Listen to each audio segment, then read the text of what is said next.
¿Cómo están? Bienvenidos a un nuevo capítulo de Libros y Más. Hoy día tengo un lujazo, un lujazo, un autor que la está rompiendo toda con su libro Post-Fútbol, Juan Pablo Meneses, que nos acompaña en los estudios de Canal 13. Primero agradecerte, Juan Pablo, una agenda apretadísima, yo lo sé, tiene que viajar mañana, está como loco. Pero que nos trae esta idea del post-fútbol, el fútbol murió. ¿Cómo es? Cuénteme un poco. Sí, bueno, primero que nada, muchas gracias a ti, Cristóbal, y me pone muy contento estar acá en Canal 13. Mira, la idea mía es que esto fue una cosa que se fue dando paulatinamente frente a nuestros ojos sin darnos cuenta, ¿no? Casi como una gotera que va haciendo su trabajo lentamente hasta que de repente estamos inundados. Fuimos tanto diciendo están matando el fútbol, entonces decíamos están matando el fútbol los malos arbitrajes, está matando el fútbol el VAR, está matando el fútbol la sociedad anónima, está matando el fútbol los hinchas, están matando el fútbol los barras bravas. Tanto fuimos diciendo están matando el fútbol que un día despertamos y el fútbol, tal como lo conocimos, estaba muerto, ¿no? Era otro, el que vemos ahora es otro, que yo le llamo post-fútbol, que es el nombre del libro, le pongo ese nombre un poco para diferenciar la era, ¿no? Estamos en una nueva era del fútbol. El fútbol ya no es el mismo de antes, y este post-fútbol funciona, y yo lo describo básicamente como que es un nuevo deporte en el que importa, lo que más importa, lo que mueve todo, es lo que está alrededor de la pelota, cuando la pelota está quieta. Lo que está dentro de la cancha, los sistemas tácticos, cada vez importan menos, cada vez son más iguales, y lo que funciona y que mueve la aguja realmente es el post-fútbol, que es esto nuevo. Los futbolistas como creadores de contenido, más que jugadores de fútbol, es algo que a mí me quedó. Bueno, mucha gente sabe, yo tengo un hijo chico de 4 años, no lo he podido leer entero todavía, tengo el tiempo libre que tiene un padre, claro, de un niño chico, sí. Pero voy avanzando y lo consumo cada vez que puedo. Pero me queda eso, la creación de contenido. En algún momento se describió a los futbolistas como los millonarios que escupen. Claro, sí, lo hizo, no sé si fue Villoro, no sé, alguien fue. Hoy día son creadores de contenido, más preocupados del celular y del representante, que ya me voy a meter en eso, claro, que del fútbol mismo, ¿no? Mira, lo que pasa es que hoy los jóvenes y los aspirantes a futbolistas, digamos, mi libro anterior se llamaba Niños Futbolistas y abordaba mucho ese tema, mi libro anterior de fútbol, porque entre medio hice otros, pero ya no quieren ser futbolistas. Los tipos que están ahora en las divisiones inferiores de Católica, Colo-Colo, la U, ellos no quieren ser futbolistas, ellos quieren ser estrellas del post-fútbol, que es otra cosa, que es ser un poco un influencer, deportista, líder de como celebrity, ¿no? Entonces se ha generado, eso mismo empieza a generar rápidamente nuevos espacios. Hay una cosa muy loca que está pasando ahora en esta semana y que yo creo que va a pasar en el Mundial, que ya lo he visto en algunos programas de Argentina y de España, que siempre están muy a la vanguardia en esto, que es que cuando los jugadores llegan a la concentración de la selección, llegan con unos looks así muy de modelo, muy de estrella. Rodrigo de Paul, la selección francesa. La selección francesa llegaron en unos looks que era real. Entonces los programas deportivos están llevando gente de moda para comentar los looks de los jugadores. Eso es otro deporte, digamos. Eso es un deporte. ¿Por qué? Porque esas cosas tampoco son casuales. Los futbolistas son escaparates humanos que tienen muchas cámaras encima, entonces ya están metidas las marcas de ropa, ya las marcas de lujo están empezando a auspiciar las camisetas en Italia. Hay un capítulo del libro que se llama El fútbol cambió porque cambió la moda, en el cual yo me adentro mucho en esta parte, ¿no? O sea, este tema de la camiseta chilena nueva, el de las flores. La de las flores, estas flores rosadas, es parte también del post-fútbol. Antiguamente teníamos las camisetas que eran titular y reserva, dos. Y en el mundo teníamos 2 temporadas, que eran de la moda en general, primavera, verano, otoño, invierno. Ahora hay 5 o 6 colecciones al año, y en el fútbol hay 5 o 6 camisetas al año, pero además el hincha se ha convencido de que tiene que tener la última. Entonces resulta que estamos siempre generándole la última. ¿Y cuál es el tema? Que además uno está comprando la última cuando la está pagando, ya sabe que no es la última. En circunstancia de que el epítome, si se quiere, del alma futbolera ser un tipo como Maradona, que gana el Mundial del 86 con una camiseta comprada en el DF porque Porque de emergencia. Porque tenían, claro. Lo que pasa es que, mira, Maradona aparece bastante en el libro como una referencia, y yo digo en algún momento, porque cuando voy a Italia a presentar niños futbolistas y me llevan al museo de las camisetas, está en el capítulo de la moda, ese viaje a Milán, y de repente todos en la mesa empezamos a hablar de Maradona, para bien y por mal, porque digo que Maradona es un personaje con el cual todos los futboleros nos sentimos con derecho a opinar, ¿no? Exacto, Esa es la gran exacto. cosa que tiene Maradona. Podemos decir, este es un tipo, lo peor, irrepetible, como pienso yo, pero todos opinamos. Y Maradona, hay un video de él, cuando tiene 10 años, que está en YouTube, es fácil de encontrar para los que le interese, y entonces lo entrevistan en blanco y negro, estaba mirando la pelota, cancha de tierra, y dice, ¿qué esperas del fútbol? Y él dice, ser campeón del mundo, jugar por la selección y ser campeón del mundo. Esa misma pregunta, a niños de la misma edad, yo la hice recorriendo Latinoamérica. Y en Colombia, en Cali, un niño me dijo que esperaba del fútbol poder ponerle un salón de belleza a su madre. En Valparaíso un niño me dijo poder comprarle un taxi a mi abuelo. En Perú un niño me dijo poner el piso en mi casa, que tiene piso de tierra.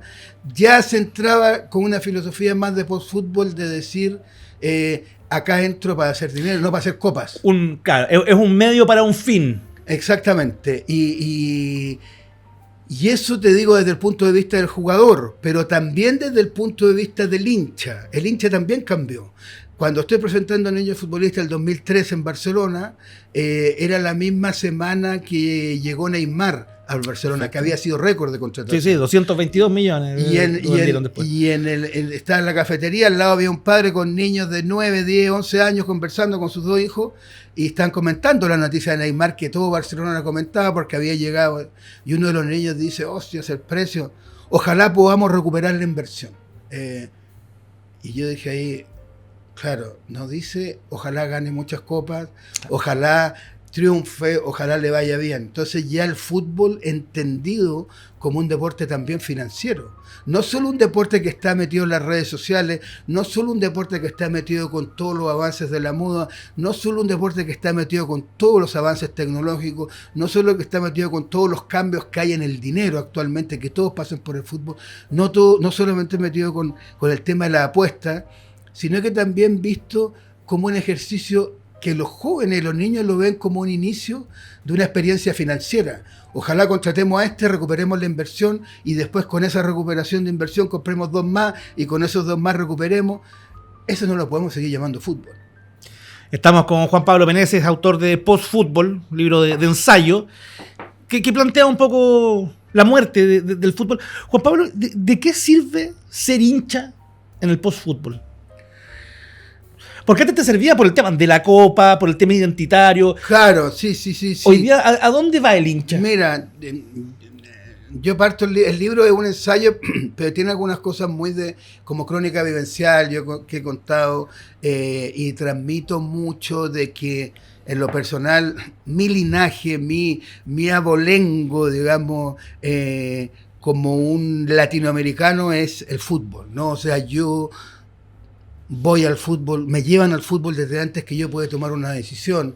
El fútbol está en mi memoria, está en mi retina, y de hecho este libro, y lo trato de remarcar siempre, no es de alguien que odia el fútbol, que sería mucho más fácil. Es muy fácil. Claro, es muy fácil pegar algo que no te gusta. Claro, pegarle y decir, oye, pero acá es una cosa que tiene que ver con mis primeros recuerdos, mis primeras causas colectivas, también celebrar con más gente, ponerme triste con más gente.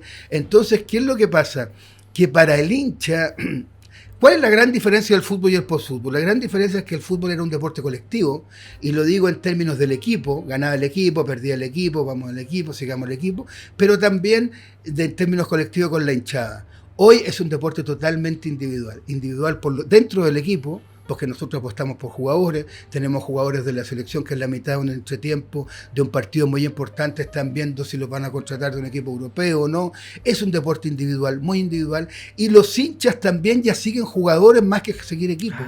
Entonces nosotros, los que nos estén viendo, escuchando, mirando en el teléfono, donde sea, van a estar pensando, o quiero que lo analicen por su propia experiencia, cómo de repente un jugador que es bueno, que funciona bien de su propio equipo, uno ya está pensando que se vaya luego. Que se vaya luego para ir siguiéndolo a él, para ser hincha de él, como fuimos hinchas de Alexis Sánchez, claro, de Zamorano, todos del Inter de Zamorano. Claro, porque somos hinchas de... Y ese tema que podría haber con este hincha que ya es hincha de una sola persona, se suma con que él puede comprar ahora, ¿no? Existen los tokens, hay unos activos digitales en los cuales uno puede comprar parte de los jugadores. Claro, claro. Y de hecho es tan loco que yo puedo comprar una parte, un token de un arquero de mi equipo rival. Entonces, si mi equipo le hace un gol, celebro porque le hizo mi equipo, pero si ese arquero me ataja un gol, igual celebro porque gané algo de la puntuación. Es un poco la dinámica de las apuestas. Claro. Como las apuestas, pero ya yo te diría que es un paso más allá, porque es una apuesta bursátil. Claro, no es una apuesta bursátil. Sobre un activo tuyo. Claro, entonces, y además sientes un poco que eres dueño también, ¿no? Que ese jugador un poco es algo tuyo. Entonces se empieza a ver el partido. Yo he llegado a contabilizar más de 5 gente que ve los partidos con más de 5 pantallas, porque en una está el partido, en otra está el react, en otra está la apuesta, en otro está el movimiento bursátil que está teniendo ese, y en otro está toda la externalidad, todo lo que va por fuera, lo que no se ve, y de repente está el usuario en su casa, en su pieza, con 5 pantallas distintas, una laptop, un teléfono, la tele, siguiendo un partido de fútbol, pero ese escenario en el cual está frente como si fuera una cápsula espacial, no le podemos seguir llamando fútbol, o pienso yo que eso es post-fútbol. Y no, por favor, no se le puede llamar fútbol y tampoco se le puede llamar ver, ¿no? Ese que te dice estoy viendo 3 partidos, no estás viendo ni uno. No, es que y claro. Estamos inmersos en ese mundo de las pantallas. Claro, que sí. Aquí tengo el tenis, acá tengo la Champions, acá tengo la Libertadores. No estás viendo nada. Lo que pasa es que no me puedo perder de nada tampoco. Nada se puede perder, pero a la vez, cuando yo veo todo, no veo nada. Y con esto no quiero hacer una crítica. Yo soy el menos indicado, por mi historia de vida, de hacer una crítica al tema tecnológico. Yo soy un autor que si no fuera por la tecnología no estaría acá. Tú le das mucho lo portátil. Hice el periodismo portátil, que consistía en viajar, usar todas las tecnologías. Sigo creyendo que el periodismo escrito, narrativo que hago yo es un elemento... es una actividad tecnológica, o sea, creo mucho en la tecnología y en todos los avances, pero tengo claro por lo mismo que cuando yo estoy viendo 5 pantallas no estoy viendo ninguna. Exacto. Cuando viene el Mundial y estoy viendo partidos hasta un minuto antes que empiece el Mundial, es que ya no tengo el espacio para ver el Mundial. Tengo claro que cuando nosotros estamos insertos en de repente... Hago muchas clases yo y de repente mis alumnos, una vez, y está en el libro, unos alumnos saltaron porque se habían ganado una apuesta muy rara, porque ya a veces algunos juegan a apostar cosas improbables, sí. Ya como una cosa como más extrema, ¿no? Como una apuesta extrema. Y celebraban porque habían hecho una apuesta, pero no sabían quiénes estaban jugando, ¿no? Porque ya no importa. Ya no importa quién está jugando, ya no importa. Por eso te digo que de repente el fútbol quedó un poco rezagado.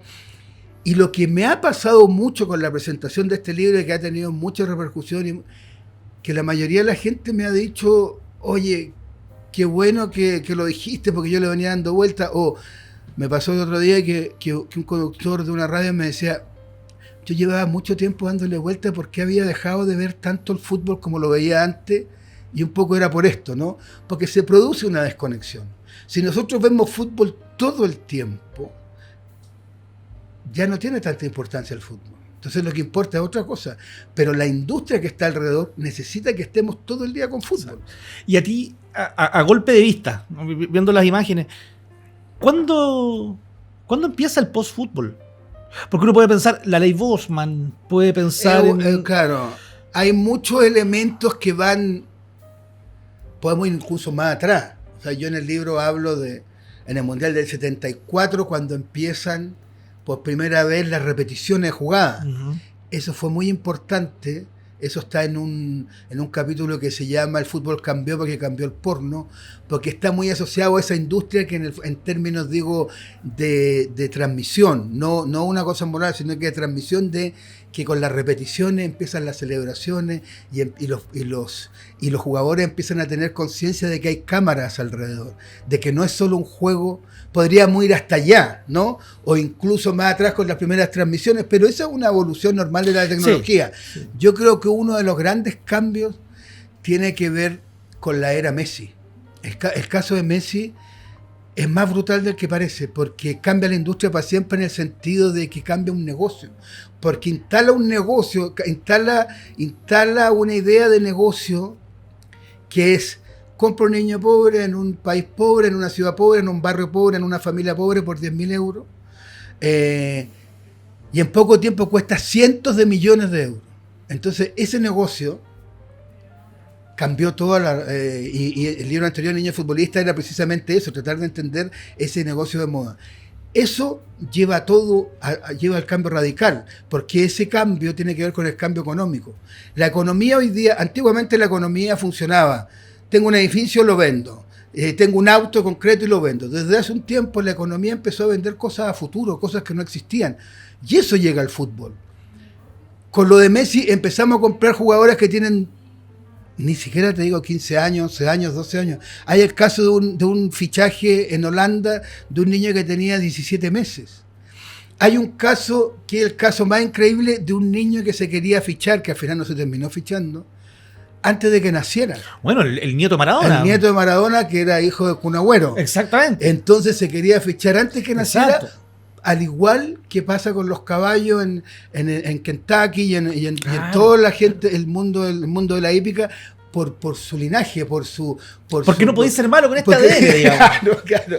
Pero imagínate, claro. Entonces, cuando empezamos a llegar a ese nivel de locura, de contratar a un feto, digamos, y que la industria lo plantea abiertamente, a mí me llevaron a la fiesta. Está muy detallado ese capítulo acá, porque fue después de Niños Futbolistas, pero por ese libro me llevaron a Ámsterdam a un congreso. Y de hecho después terminaron suspendiendo al Barcelona 2 años. Yo no podía casi ir a Cataluña porque claro, me subían y me bajaban. Pero ellos me dijeron: ¿cómo podemos detectar esto? Pero busquemos ahora niños futbolistas, compra. Y justo el Real Madrid había comprado un niño japonés de 9 años, Pipí, que yo ahora cuento la historia. En este libro está contado qué pasó con Pipí después.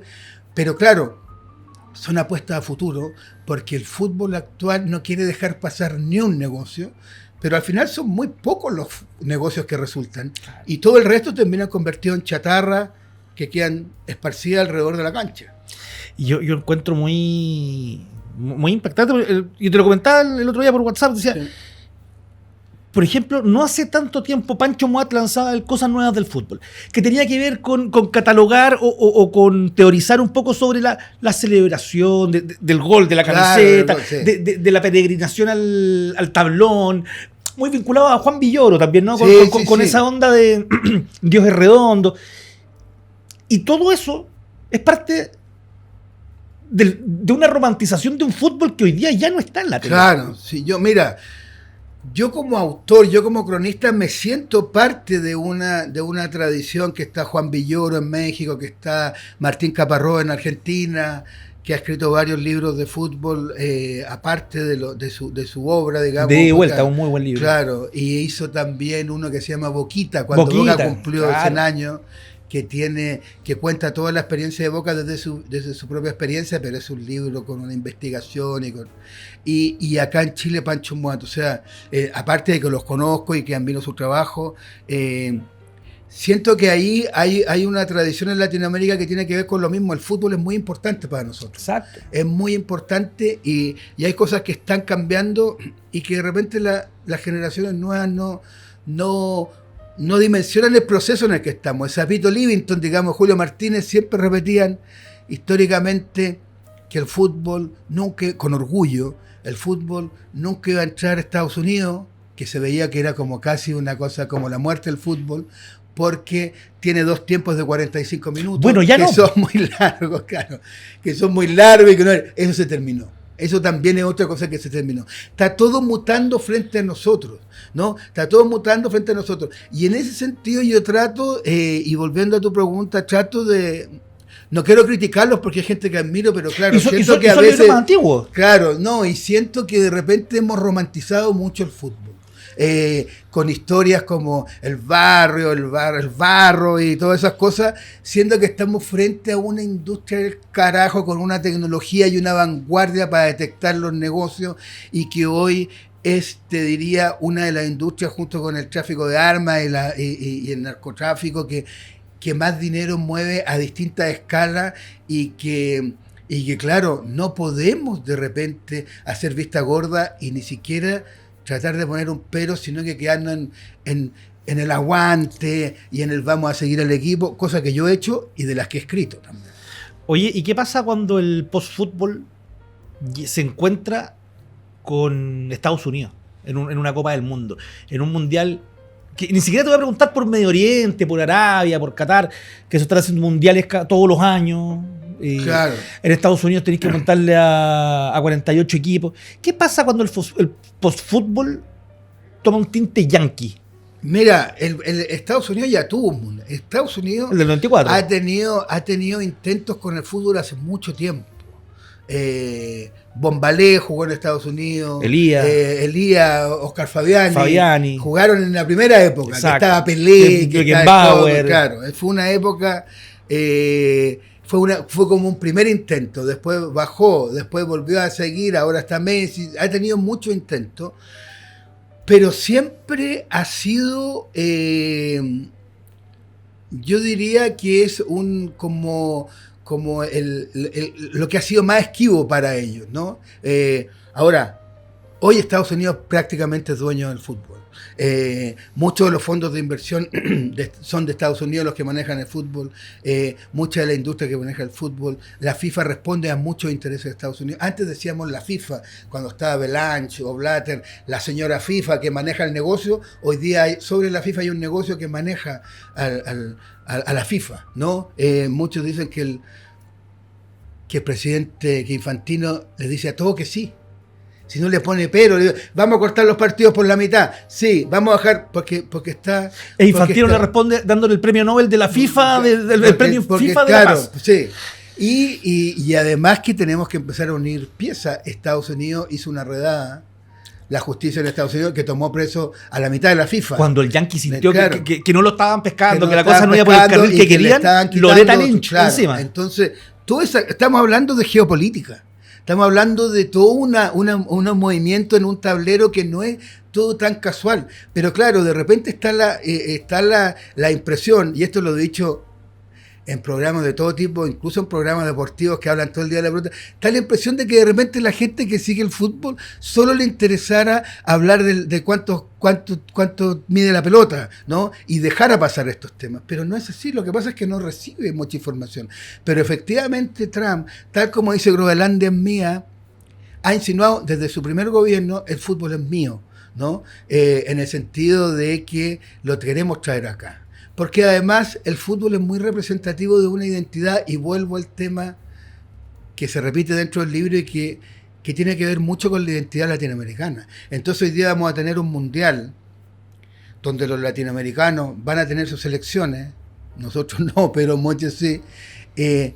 Muchos no quieren ir al mundial porque los precios son de locos, porque un estacionamiento cuesta más de $1,000, pero además porque tienen miedo que los tomen presos, tienen miedo que los deporten. El ICE va a estar operando. Va a estar el ICE en todos lados. Entonces, es como que te traen tu deporte, te traen tu selección, pero tú no vas a poder ir. Entonces, yo creo que viene un mundial muy complicado en ese sentido. Además que en 3 países. Mira, el post-fútbol tiene mucho que ver con el tema del territorio. Como que de repente ahora los niños acá a veces son hinchas del Real Madrid, de Boca, del Manchester City, no muchos equipos locales. En parte porque es gratis verlo, viene con el cable. Porque viene a la Católica. Claro, y porque además es como otro deporte también. Es como, yo digo que la Champions, tú ves los partidos de la Champions y es como ver el Cirque du Soleil, es como ver grandes malabaristas del mundo, de todos los países, porque no son de un país. El Real Madrid muchas veces juega y no hay ni un jugador español en la cancha. Claro. Es como un circo, es como un equipo que va en circo, va llenando estadios. Pero mira, en el capítulo del fútbol cambió porque cambió el territorio, porque en el libro son varios capítulos del fútbol cambió porque cambió. Cuento una anécdota que en su momento me pareció alucinante, pero ahora haciendo el libro ya tenía que ir, que es en un viaje que hago a la India. Estoy en la India y de repente en Nueva Delhi, estoy en el hotel, estoy tomando un trago ahí, una cerveza, porque había trabajado, fui a hacer otro libro, y de repente en la pantalla estaban dando un partido de cricket, que es como el deporte, miles de millones ven esa. Y en la publicidad dice, llega la gran novedad, llega a India el fútbol, que es un deporte, y tenía una publicidad con unos barcos donde bajaban pelotas de fútbol, y ahí me di cuenta que en la India estaba llegando el fútbol por primera vez. Entonces logré estar en un país que no existía nada de esta locura. De hecho, los derechos del Mundial no se pudieron vender en India. No encontraron postores. Claro, por eso, sino porque se está empezando de cero. Ya quieren hacer un Mundial de acá no sé cuántos años más. Ese es como el próximo destino. Estados Unidos lo tiene muy planteado, de India en general, su socio estratégico en esa zona. Pero claro, tiene mucho que ver con la identidad. Explicarle a un indio qué es lo que es el fútbol. El tipo del barman me terminó preguntando a mí qué es lo que era. Y yo ahí le empecé a contar como lo que era para nosotros, digamos. Pero ese fútbol es un fútbol mucho más transnacional, el tema del postfútbol, que además va buscando mercados donde moverse, donde entrar, y eso es muy de Estados Unidos. Y de esto, del postfútbol, no se vuelve, ¿no? De aquí no se sale. No recuperamos ese fútbol que queríamos tanto. Mira, lo que pasa es que, a ver, yo como digo, estoy acá en Canal 13, así que lo voy a repetir acá con mayor razón. Se terminó Sábado Gigante y no se va a terminar el fútbol. O sea, todo puede de alguna manera terminar, ¿no? Ahora, en el Canal 13 de repente transmiten igual algunos capítulos de Sábado Gigante, y sabes que mucha gente me lo ha comentado. Oye, el otro día estuve viendo Sábado Gigante el sábado y no sé qué. Casi como una cosa más de nostalgia. Absolutamente. Claro, pero hay mucha gente para eso, pues hay un público para eso.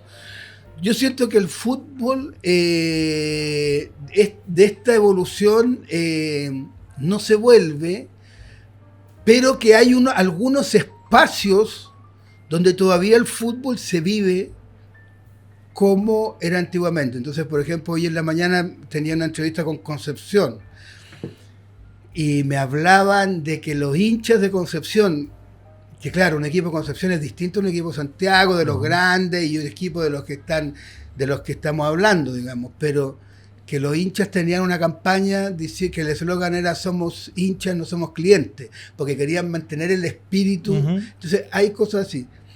Pero donde yo lo veo más fuerte a veces en el fútbol amateur también. Haciendo este libro, yo descubrí que soy hijo de un futbolista, porque mi padre era un futbolista amateur, que se levantaba todos los domingos en la mañana y se ponía las medias, las canilleras, el pantalón, la camiseta, pasaba el carnet en el turno y le decía 22 tipos, se juntaban con 22, todos querían ganar y seguían una pelota, digamos.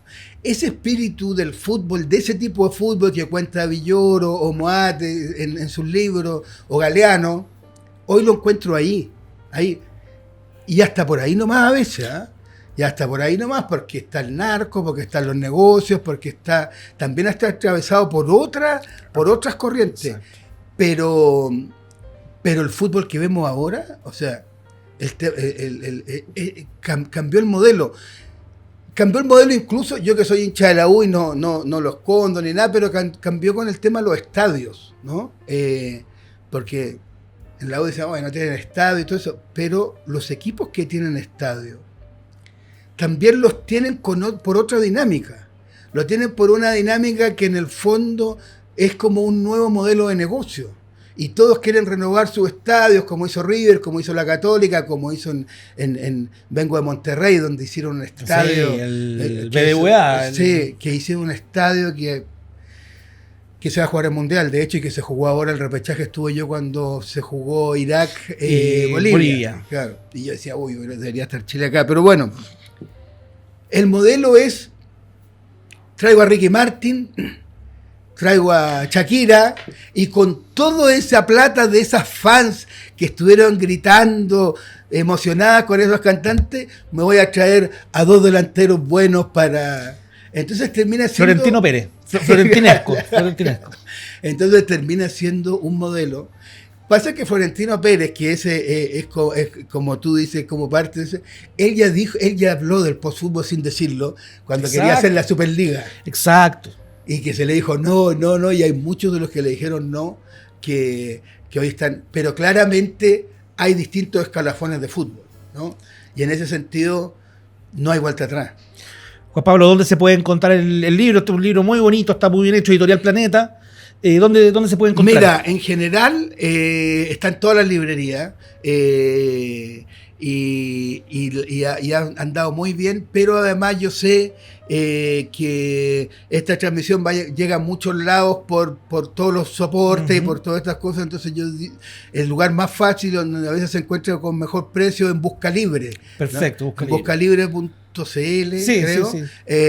Y ahí se encuentra y llega rápido. Niños futbolistas también está. También está Niños Futbolistas, sí. Ahora lo están reponiendo porque también Niños Futbolistas empezó a tener como un nuevo aire, digamos. Y yo aseguro que el que lea le va a picar el bichito y va a querer leer Niños Futbolistas también. Claro, y Niños Futbolistas básicamente por lo mismo, voy a hacer un breve resumen porque en ese es una crónica más radical. Este es un ensayo, yo hablo de las ideas, planteo lo que estoy diciendo con distintos casos reales, pero Niños Futbolistas, yo recorro Latinoamérica para comprar un niño futbolista, con la idea de comprar un niño futbolista y venderlo a Europa, con un contacto que yo tengo en Europa, en España, voy a ese contacto, hablo y recorro todo Latinoamérica tratando de comprar niños futbolistas y además con el temor al principio de cronista de qué me van a decir los padres cuando yo les diga en cuánto me vende a tu hijo. Yo en esa época no tenía hijo, ahora tengo, pero sabía que me podía exponer a quizás cualquier cosa por decirle, oye, ¿en cuánto me vende a tu hijo? A unos padres. Pero, para sorpresa mía, desde la primera vez que le dije a unos padres en cuánto me vende a tu hijo, me recibieron con una sonrisa, no quiero decir que se le dibujaban los signos de peso en los ojos, pero casi. Y era entendible porque se lo preguntaba a padres que ya estaban en los entrenamientos, en las distintas escuelas de fútbol que recorrí por toda Latinoamérica, y que muchos de ellos ya habían dejado sus trabajos para apostar por la carrera. Entonces, que llegara alguien preguntando por cuánto dolía su hijo, era como una... Era como una bendición. Y siempre me acuerdo el caso de Kevin, un chico peruano, que había tenido en su casa alojado a Messi para un campeonato juvenil que se jugó en infantil, que se jugó en Callao, y que estuvo durmiendo juntos. Messi jugaba por News, Kevin jugaba por la Academia Cantolao de Lima, del Callao, y estuvieron ahí y jugaron en la casa y compartieron. Y como 10 años después o 15 años después, un día está Kevin con el papá viendo el partido y dice, bueno, entra el nuevo juvenil del Barcelona, y era Messi, el mismo que había estado en la casa, claro. Y en esa entrevista el padre me dice, ¿y Kevin era mejor que Messi? Me dice el padre. Y yo, sí, era mejor, y me empieza a mostrar videos. Y después, y mostraba goles y decía, no, sí era mejor que Messi. Y cada vez, después Kevin me contó que cada vez que Messi hacía un gol o ganaba, el padre le decía, y tú eras mejor que él, y tú eras mejor que él. Entonces, después de esa entrevista, y que está el niño futbolista, cada vez que yo veía una portada a Messi levantando una copa o celebrando un título, yo decía, pobre Kevin, el padre le está diciendo. Porque el fútbol tiene muchas de esas cosas, relaciones padre-hijo con los jugadores, es mucho más allá del negocio, y por eso también es fascinante para mí contar esta historia, porque en el fondo trato de contar también el mundo en el que nos tocó vivir. Juan Pablo, te agradezco muchísimo estos minutos. Saben, post-fútbol, el fútbol ha muerto. Y así lo sentimos muchos, ¿no? Así lo vemos. Yo odio el fútbol moderno. Y lo puedo decir, no me gusta el fútbol moderno. Yo prefiero ver en el YouTube partidos viejos. Oye, y claro, y es que me hiciste acordar una cosa que parece que estuviera vendiendo el libro, pero no. Va a ser muy difícil realmente entender este mundial si no entendemos el post-fútbol. Porque vamos a quedar como afuera. Van a pasar tantas cosas, no solo los cortes, los entretiempos, van a pasar tantas cosas de las transmisiones, esta cosa de los árbitros que ahora van a llevar unas cámaras acá, que van a explicar los goles, porque ahora los goles no se celebran, sino que se explican. Son hipótesis. Claro, van a haber tantos cambios que si no entendemos que se trata de un nuevo deporte, no lo vamos a lograr entender. Muchas gracias, Cristóbal, muy feliz de haber estado contigo y te agradezco la invitación. Señoras, señores, libros y más a través de las señales de Canal 13 con Post Fútbol de Juan Pablo Meneses. Nos vemos para la otra. Chao.